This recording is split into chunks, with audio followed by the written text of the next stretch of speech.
ഛത്തീസ്ഗഡിൽ കന്യാസ്ത്രീകളെ അറസ്റ്റ് ചെയ്ത സംഭവത്തിൽ ബി.ജെ.പി. സംസ്ഥാന അധ്യക്ഷൻ രാജീവ് ചന്ദ്രശേഖറും ഉപാധ്യക്ഷൻ ഷോൺ ജോർജും നിരന്തരം ഇടപെട്ട് പ്രശ്നപരിഹാരത്തിന് ശ്രമിക്കുന്നതായി Catholic bishop conference of India. കേന്ദ്ര സർക്കാർ ഇടപെടും മുൻപാണ് എഫ്ഐആർ തയ്യാറാക്കിയത്. ബി.ജെ.പി. സംസ്ഥാന ജനറൽ സെക്രട്ടറി അനൂപ് ആന്റണി ഛത്തീസ്ഗഡിൽ നേരിട്ടെത്തി വിഷയം കൈകാര്യം ചെയ്യുന്നതായും CBCI deputy secretary general father Mathew Koyikkal വ്യക്തമാക്കി. നക്സൽ ബാധിത മേഖലയിൽ നിന്നും പെൺകുട്ടികളെ മതപരിവർത്തനത്തിനായി കടത്തിക്കൊണ്ടുപോയി എന്നാരോപിച്ചാണ് ഛത്തീസ്ഗഡിൽ കന്യാസ്ത്രീകൾ അറസ്റ്റിലായത്. വിഷയത്തിൽ പ്രധാനമന്ത്രിയുടെ ഓഫീസ് ഇടപെടും മുമ്പ് തന്നെ എഫ്ഐആർ തയ്യാറാക്കിയതാണ് കാര്യങ്ങൾ കൂടുതൽ സങ്കീർണമാക്കിയതെന്ന് Catholic bishop conference of India deputy secretary general father Mathew Koyikkal വ്യക്തമാക്കി.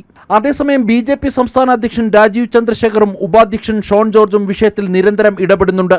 സംഭവം ഉണ്ടായതിന് പിന്നാലെ തന്നെ രാജീവ് ചന്ദ്രശേഖർ ഫോണിൽ ബന്ധപ്പെട്ട് എല്ലാ സഹായങ്ങളും വാഗ്ദാനം ചെയ്തതായി ഫാദർ മാത്യു കോയിക്കൽ സൂചിപ്പിച്ചു.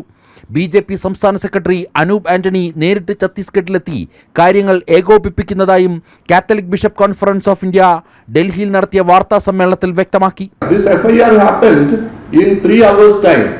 When we contacted, it is on the following day the government. And we must say that the government is cooperating with us.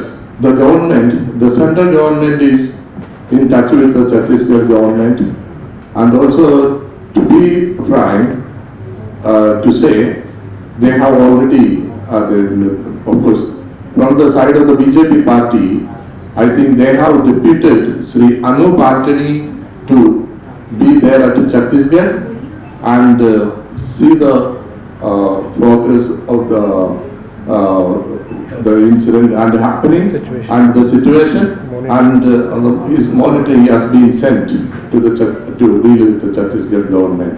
Congress ഭരിക്കുമ്പോഴാണ് മതപരിവർത്തന നിരോധന നിയമം കൊണ്ടുവന്നതെന്നും കോൺഗ്രസ് ഭരണകാലത്ത് ഛത്തീസ്ഗഡിൽ മാത്രമല്ല രാജ്യത്തുടനീളം ക്രിസ്ത്യൻ മിഷണറി പ്രവർത്തകർക്ക് നേരെ വ്യാപകമായി ആക്രമണങ്ങൾ നടന്നിട്ടുണ്ടെന്നും CBCI deputy secretary general father Mathew Koyickal ചൂണ്ടിക്കാട്ടി. ജനം, ഡൽഹി.